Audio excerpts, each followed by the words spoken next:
Hi guys, welcome back. I'm the Housewife Historian, and today we're talking Real Housewives as usual, but we're going to be talking this time about a ex-housewife, Miss Caroline Manzo, only because she did a Q&A at the winery. It was her and her daughter Lauren, and they spoke a lot of things about the Real Housewives of New Jersey. So I thought I would do a quick recap and, of course, give a little bit of commentary on Caroline Manzo, her position, her family, in case you haven't been watching from the very beginning. So this is not a deep dive into Caroline Manzo. I have done deep dives before, but I would love to keep my kneecaps. So for this video's sake, everything in this video is of course alleged. I will try to be mindful as we speak about sensitive topics.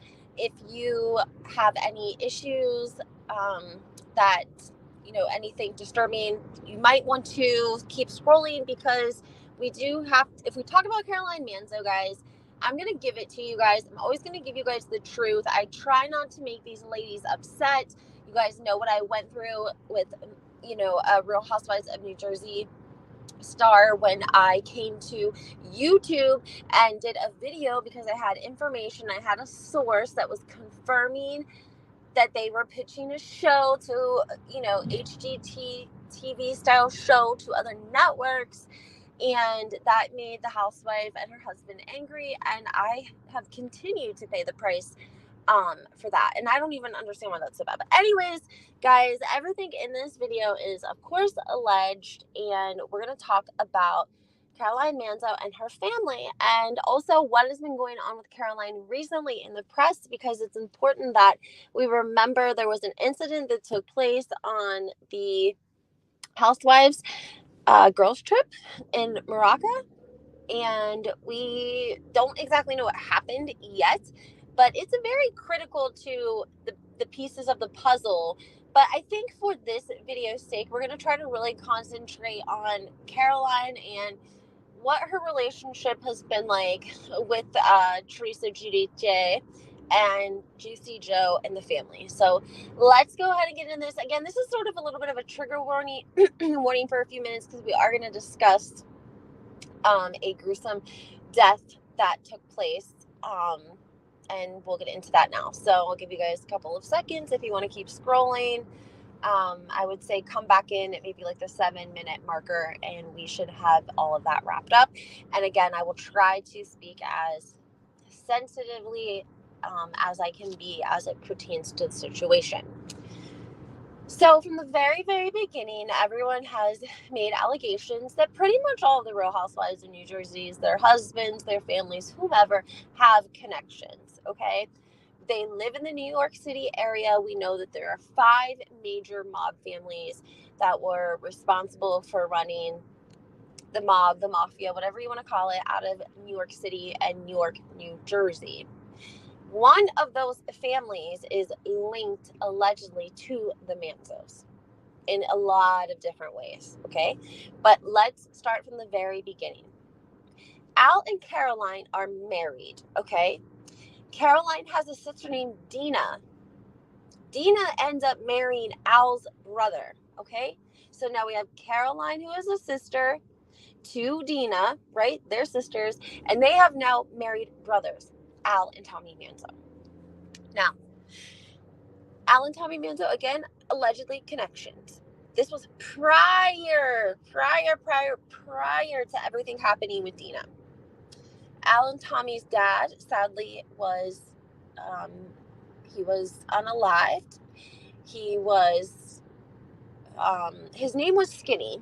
I think it was called Skinny. It was Skinny or something Slim, because he was such a big man. So they say he was a very big man, very tall, but very big as well, close to maybe 300-400 pounds.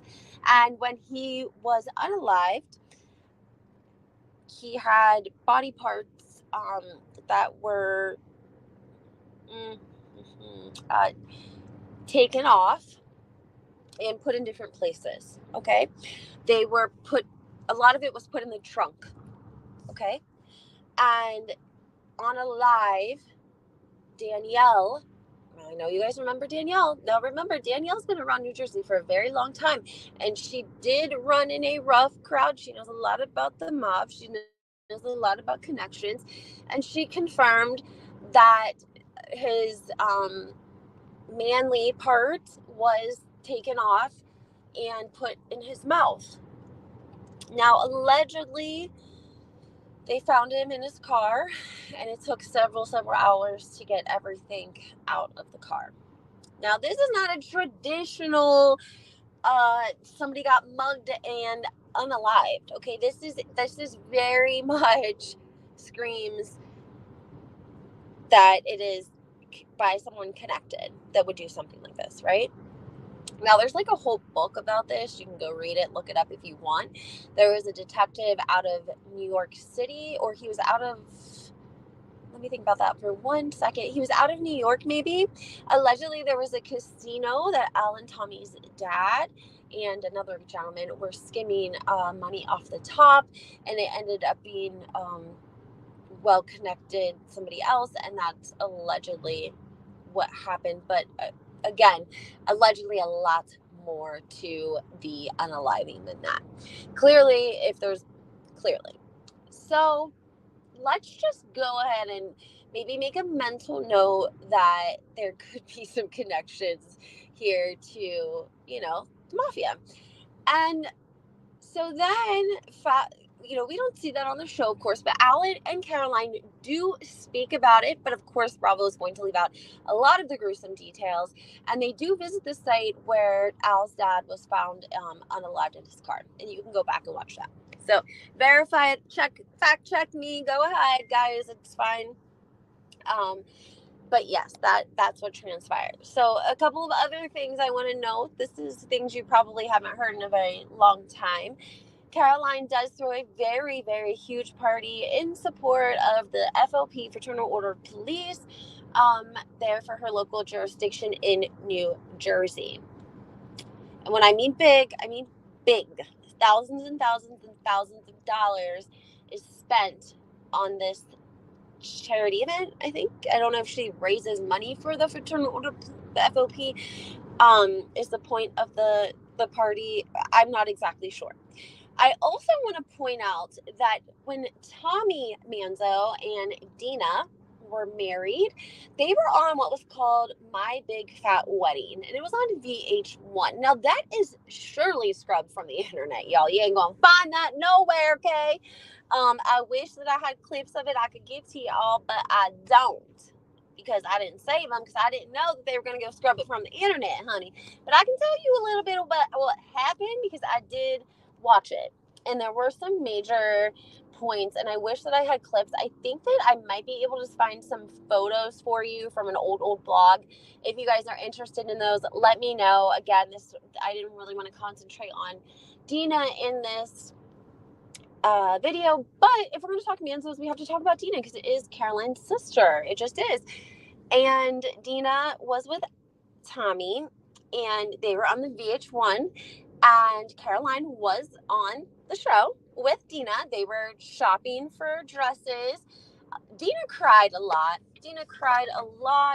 Through the episode. They brought up cheating, and Dina and Tommy both said that, Tommy had an indiscretion, and he had made it right with Dina, and it cost him like $10,000. And then once he found out that it only cost him $10,000 to, do whatever, he was like, "Oh, it only cost me a shopping spree." Like, you could tell that he was probably a little bit chauvinistic. I'm not saying that he's chauvinistic now. I'm just saying that however long ago it's been, 15 years ago, that it seemed a little bit like he was a little, chauvinistic. And she cried a lot. And Caroline was just kind of pushing everything along, and giving Al directive as it pertained to Tommy. And Tommy and Al are at the brownstone, and they're having fun, and they're drinking, or they're not even drinking, whatever they're doing. They're in the office, whatever. He's not at home, right? But the wedding was so expensive, guys. I think the flowers alone were like something like 200 and some $1,000. She had wedding favors that were butterflies that everyone got. They were $500. They were like a little brooch pin. and everyone got one. The wedding was very, very, very expensive. And again, we're referring to Dina and Tommy Manzo's wedding that was on VH1's My Big Fat Wedding. Now, where I'm going with all of this is the fact that we saw them get married, and whenever it was time to go to the church, Tommy was escorted with a police escort, and they had motorcycles, police cars, and everything following him to the church to marry Dina. It was really, she was upset about it because she said she was not aware of it. She didn't know that was going to happen. And so she was upset. She was like crying on the way to the church. It was a good VH1 episode, but I mean, again, feeling a little bad for Dina as the situation pertains to Tommy. I can do another video on all of that as well. So Caroline obviously pushes this little wedding along, not little, but huge, expensive wedding along with Dina and Tommy. So she has her sister marrying her husband's brother. Okay, guys, so follow me here. Now, Dina said that when she first moved back to Franklin Lake, she actually moved in with Caroline as a single mother. And when she started dating Tommy, she moved to Franklin Lakes in her own house. She had a Range Rover. And allegedly, she said it felt like things changed with Caroline when she started to have a little bit of money. We don't know if that's true or not. We just simply don't know. So fast forward, now that you have a little bit of history on the Manzos, if you did watch the old episodes, then I'm sure that you've seen Caroline's dynamic with Teresa and Joe and Melissa and whomever.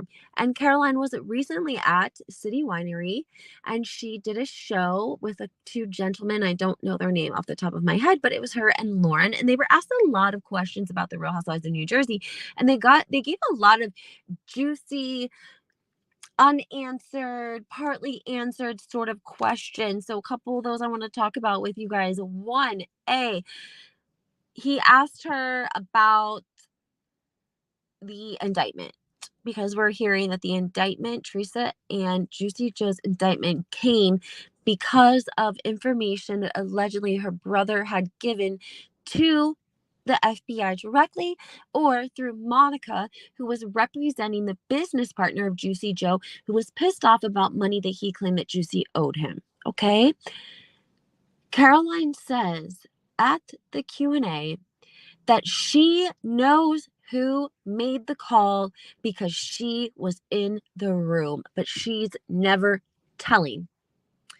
Lauren backs her up, co-signs her 150%. She then goes on to praise praise Melissa and Joe for how welcoming and gracious they were when they saw her at BravoCon. Apparently, they only live a couple miles down the street from one another, but they never see each other. But when Caroline sees Melissa and Joe, it's like no time has gone by. So Caroline's saying that she knows who called the FBI because she was there when the phone call was made. Did she encourage the phone call to be made? Did she say, maybe this isn't the right thing to do? And you know what, guys? This changes her whole prediction about how she said, oh, Melissa or Teresa, there's going to come a day when Teresa's going to have to make a decision about Juicy Joe and pull up her bootstraps and take care of things. Well, I guess it's not a prediction anymore, is it? If she was saying at City Winery that she knew that the phone call had been made. I'm going to do a 2-part. So now that we're at about 15 minutes, I'm going to go ahead and do part 2. And make sure you guys hit the like button, subscribe to my channel, tune in and catch me on Instagram, HWHistorian2. I'm on Twitter and TikTok. All right, guys, stay tuned for part 2.